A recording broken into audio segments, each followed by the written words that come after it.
6대륙에 걸쳐 번성하는 한 뿌리는 곡물이나 밀, 그리고 매년 심어야 할 필요 없이 밀가루를 생산합니다. 이 특정 뿌리는 에이커당 6,400파운드의 밀가루를 생산하는 반면 밀은 에이커당 400파운드만 생산합니다. 이는 동일한 면적의 토지에서 16배 더 많은 식량을 의미합니다. 인류는 3만 년 동안 이것을 빵으로 만들어 왔지만 농업산업은 이 지식을 묻어버렸습니다. 이 비디오가 끝날 때쯤이면 물과 양동이만 사용하여 여러분의 뒷마당에서 무한한 밀가루를 수확하는 방법을 정확히 이해하게 될 것입니다. 2010년 한 연구팀은 인류 역사를 효과적으로 다시 쓴 연구 결과를 발표했습니다. 이 연구는 미국 국립과학원 회보 Proceedings of the National Academy of Sciences에 실렸습니다. 안나 레베딘과 그녀의 동료들은 세 개의 다른 고고학 유적지에서 발견된 고대 맷돌을 조사했습니다. 하나는 이탈리아 남부, 하나는 러시아, 그리고 하나는 체코 공화국입니다. 이 맷돌들은 3만 년 전의 것으로 거슬러 올라가며 그 표면에 박혀 있는 것을 연구자들은 전혀 예상치 못한 것을 발견했습니다. 그들은 미세한 바위 틈새에 300세기 동안 보존된 수천 개의 전분 알갱이를 발견했습니다. 이 알갱이들은 식물 뿌리, 특히 오늘날에도 북방우 전역에서 자라는 습지 식물에서 유래했습니다. 이것은 장식을 위한 것도 아니었고 우연도 아니었습니다. 맷돌의 마모 흔적은 의도적인 연마 동작을 나타냈습니다. 우리 조상들은 밀가루를 생산하고 있었습니다. 그들은 빵을 만들고 있었으며 이는 최초의 밀 씨앗이 심어지기 2만 년 전의 일이었습니다. 이것이 무엇을 의미하는지 생각해 보십시오. 인류 문명의 표준적인 이야기는 농업, 비옥한 초승달 지대, 가축화된 곡물, 그리고 정착된 마을로 시작됩니다. 그러나 이 맷돌들은 이 모든 것보다 앞섭니다. 빙하기 유럽의 여성들은 매머드가 아직 지구를 배회하던 시절에 식물 뿌리를 가공하여 밀가루를 만들고 있었습니다. 그들은 정교한 식품 기술을 가지고 있었고 탄수화물 추출을 이해했으며 이 지식을 수백 세대에 걸쳐 전수했습니다. 고고학적 증거는 이를 속삭이는 것이 아니라 외치고 있습니다. 연구자들이 그 전분 알갱이들을 확인했을 때 그들은 완벽하게 일치하는 것을 발견했습니다. 그 식물은 부들 타이파이었는데 아마 여러분은 다른 이름인 캐틀 차타일로 알고 있을 것입니다. 그것은 대륙 전역의 모든 습지와 길가의 도랑에서 자라는 갈색의 핫도그 모양 식물입니다. 여러분은 아마도 그것을 잡초라고 생각하며 수천 번 지나쳤을 것입니다. 그러나 여러분의 조상들은 그것을 저녁 식사라고 생각했습니다. 이것은 단순히 지역적인 식량원이 아니었습니다. 북미 전역의 원주민들은 부들을 주식 작물로 사용했습니다. 애리조나의 아파치족, 포모족, 나바호족, 카후일라족, 그리고 럼비족, 대서양에서 태평양에 이르는 부족들, 은 수천 년 동안 부들 뿌리 줄기를 밀가루로 가공했습니다. 남아메리카의 티티카카 호수 주변에서도 동일한 전통이 독자적으로 발전했습니다. 호주에서는 눈가르족이 부들 뿌리를 주요 탄수화물원으로 수확했습니다. 다른 대륙, 다른 문화, 다른 언어였지만 동일한 식물과 동일한 해결책이었습니다. 이것은 보편적인 인간 지식이었지만 어찌 된 일인지 불과 몇 세대 만에 현대 세계는 그것을 완전히 잊어버렸습니다. 이제 숫자들이 믿기 어려울 정도로 나옵니다. 뉴욕 월컷 근처에서 수행된 연구는 최적의 조건에서 부들의 생산성을 측정했습니다. 연구자들은 에이커당 140톤의 뿌리줄기를 수확했습니다. 이를 비교해보면 미국에서 평균 감자 수확량은 에이커당 약 20톤입니다. 부들은 미국에서 가장 생산적인 덩이줄기 작물보다 8배 더 많은 뿌리 질량을 생산했습니다. 그 뿌리줄기를 밀가루로 가공할 때도 숫자는 여전히 엄청납니다. 부들 1에이커는 연간 약 6,475파운드의 밀가루를 생산합니다. 밀 1에이커는 200에서 400파운드의 밀가루를 생산합니다. 이것은 약간의 이점이 아니라 동일한 면적의 토지에서 16배에서 32배 더 많은 밀가루입니다. 전분 함량이 그 이유를 설명합니다. 부들뿌리 줄기는 건조 중량 기준으로 최대 70%의 전분을 포함하며 이는 순수한 옥수수 전분에 필적합니다. 칼로리 밀도는 100g당 200.6칼로리로 밀가루와 거의 정확히 일치합니다. 단백질 함량 또한 쌀과 옥수수에 비해 우수합니다. 대부분의 야생 식량과 달리 부들 밀가루는 상당한 양의 망간, 비타민 K, 마그네슘, 그리고 식이섬유를 포함합니다. 미국 정부가 실시한 전시 조사는 전국적인 부들 분포를 매핑했습니다. 그들은 14만 제곱마일의 부들 습지를 발견했습니다. 이는 독일보다 더 넓은 지역으로 야생으로 자라면서 경제적 가치를 생산하지 못하고 습지, 서식지로 분류되거나 더 나쁘게는 침입성 유해 식물로 분류됩니다. 한편 전 세계 밀가루 시장은 매년 2,600억 달러를 창출합니다. 밀가루만 해도 그 시장의 44%를 차지합니다. 농부들은 매년 봄 씨앗을 사고 비료, 살충제, 관계 장비를 구입합니다. 그들은 1년에 한 번 수확하고 그 다음 사이클을 다시 시작합니다. 부들은 이 모델에 맞지 않습니다. 부들은 한 번 심으면 지하 뿌리 줄기를 통해 스스로 퍼집니다. 다른 작물을 죽일 수 있는 영양분이 풍부한 유출수에서 잘 자라기 때문에 비료가 필요 없습니다. 고인 물에서 자라기 때문에 관계가 필요 없습니다. 거의 아무도 공격하지 않기 때문에 살충제가 필요 없습니다. 게다가 야생 식물로서 공공 영역에 있기 때문에 특허를 받을 수 없습니다. 한 번의 심기는 영구적인 식량원이 됩니다. 영구적인 식량원은 반복되는 수익을 전혀 창출하지 않습니다. 반복되는 수익이 없다는 것은 기업 투자가 없다는 것을 의미합니다.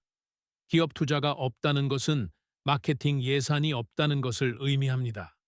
그리고 마케팅이 없다는 것은 지구상에서 가장 생산적인 밀가루 식물이 자기 집 뒤 도랑에서 자란다는 것을 결코 배우지 못한 채 새 세대의 인간이 자라난다는 것을 의미합니다. 이것은 음모가 아니라 경제학입니다. 전 세계 종자 산업은 연간 600억 달러를 창출합니다. 이 사업 모델은 농부들이 매년 새로운 종자를 구매하도록 요구합니다. 교배종, 특허받은 유전자, 그리고 터미네이터 기술은 씨앗을 해마다 보관하는 것을 방지합니다. 전체 구조는 반복 거래에 달려 있습니다. 스스로 무료로 퍼지는 식물은 그 공급망의 모든 연결고리를 위협합니다. 연구 자금을 비교해 보십시오. 어떤 과학 데이터베이스에서든 밀가루 연구를 검색하면 수만 편의 논문을 찾을 수 있을 것입니다. 대학들은 농업 보조금을 위해 경쟁하고 기업들은 자사 제품을 지원하는 연구에 자금을 지원합니다. 지식 기반은 매년 성장합니다. 부들 밀가루 연구를 검색하면 수백 편의 논문만 찾을 수 있을 것입니다. 대부분 폴란드, 브라질 또는 말레이시아에서 나옵니다.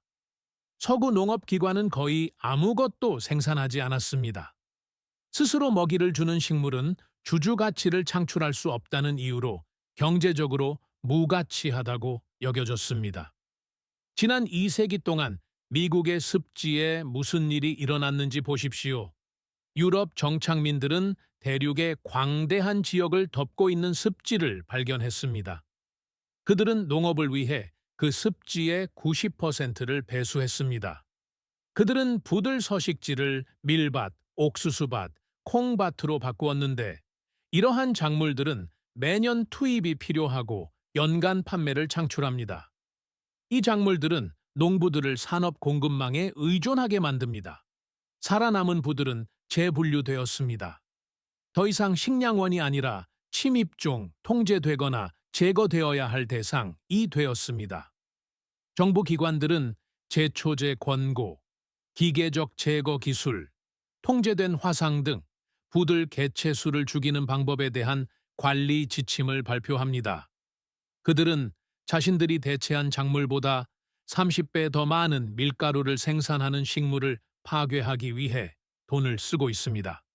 그러나 존재하는 연구는 놀라운 이야기를 전합니다. 2012년 브라질 과학자들은 BMC 보완대체 의학 저널에 한 연구를 발표했습니다. 그들은 유도 대장염을 가진 실험용 쥐에게 부들 뿌리 줄기 밀가루를 먹였습니다. 그 결과 장염증에 대한 상당한 보호 효과가 나타났습니다. 밀가루에는 플라보노이드와 사포닌이라는 화합물이 포함되어 있어 조직 손상을 측정 가능한 양만큼 줄였습니다.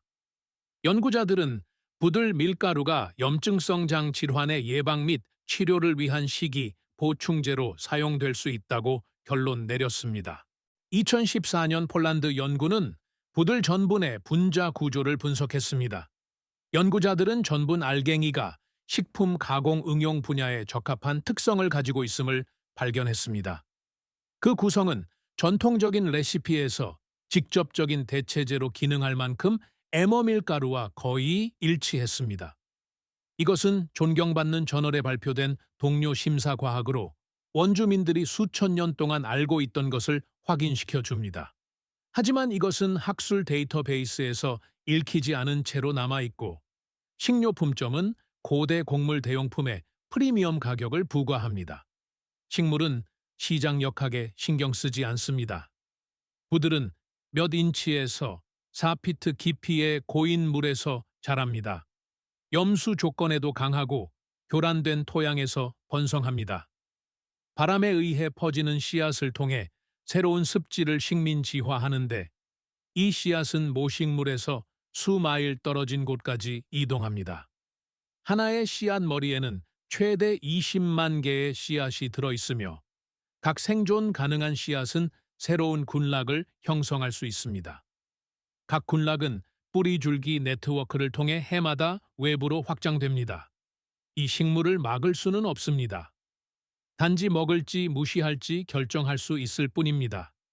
수확은 삽과 인내심만 있으면 됩니다. 뿌리 줄기는 진흙과 퇴적물 속에서 6인치에서 2피트 깊이로 수평으로 자랍니다. 늦가을부터 초봄까지는 식물이 겨울 생존을 위해 뿌리에 에너지를 저장하므로 전분 함량이 가장 높습니다. 뿌리 줄기를 기질에서 뽑아 진흙을 씻어내고 섬유질 외피를 벗겨냅니다.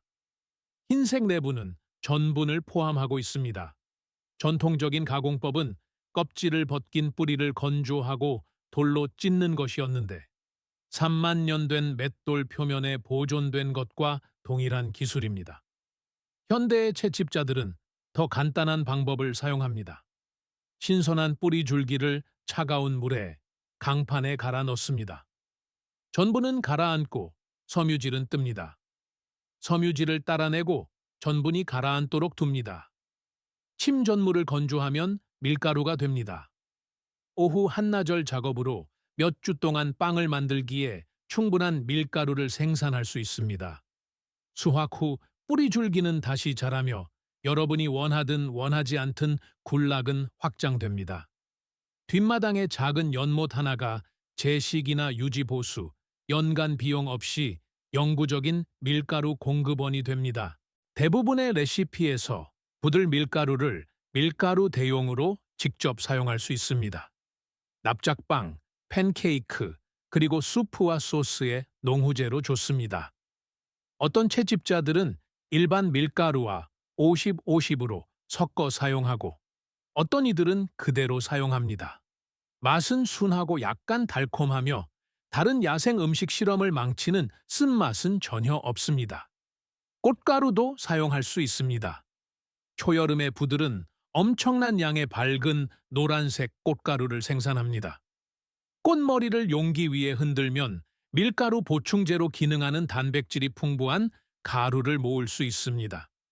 하나의 식물, 여러 가지 식품, 필요한 투입물은 없습니다.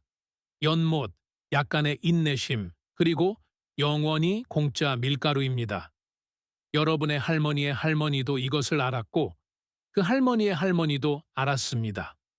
3만 년 동안 끊어지지 않은 지식은 부추에 진흙을 묻힐 의지가 있는 누구에게나 이용 가능합니다. 밀가루 산업은 이 식물에 대해 말해주지 않을 것입니다. 종자 회사들은 여러분에게 팔 제품이 없습니다.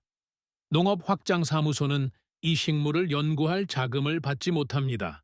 이 지식은 흩어진 논문, 잊혀진 기록물, 그리고 서구 과학이 수세기 동안 무시했던 원주민의 구전 전통 속에 존재합니다. 그러나 이 식물은 온대 지역의 모든 길과 도랑, 모든 농장 연못, 모든 습지 가장자리, 그리고 모든 대륙에 방치된 구석에서 여전히 자라고 있습니다. 매년 인천 유치오 100억 달러 상당의 밀가루가 세계 경제를 통해 유통됩니다. 농부들은 살충제를 뿌리고 비료를 뿌리고 비를 기원합니다. 곡물 엘리베이터는 반복적으로 채워지고 비워집니다. 트럭은 대륙을 가로질러 밀을 재분소로 운반하여 여러분의 빵이 되는 가루로 만듭니다. 한편 이 뿌리는 지구상의 거의 모든 인간 정착지에서 도보 거리의 야생으로 자랍니다. 밀보다 에이커당 16배 더 많은 밀가루를 생산합니다. 심을 필요도, 물을 줄 필요도, 비료를 줄 필요도, 수확 장비도, 가공 시설도, 공급망도 필요 없습니다. 그저 자랄 뿐입니다. 항상 자라왔고 밀밭이 휴경되고 곡물 사일로가 녹슨 후에도 계속 자랄 것입니다. 유일한 질문은 여러분이 그것을 사용할 것인가 하는 것입니다. 이 이야기가 여러분의 뒷마당 잡초에 대한 시각을 바꾸었다면 구독하고 채널에 좋아요를 눌러주세요. 우리는 그들이 묻으려 했던 역사를 발굴하고 있습니다. 미래를 심으세요. 다음 보물은 곧 발굴될 것입니다.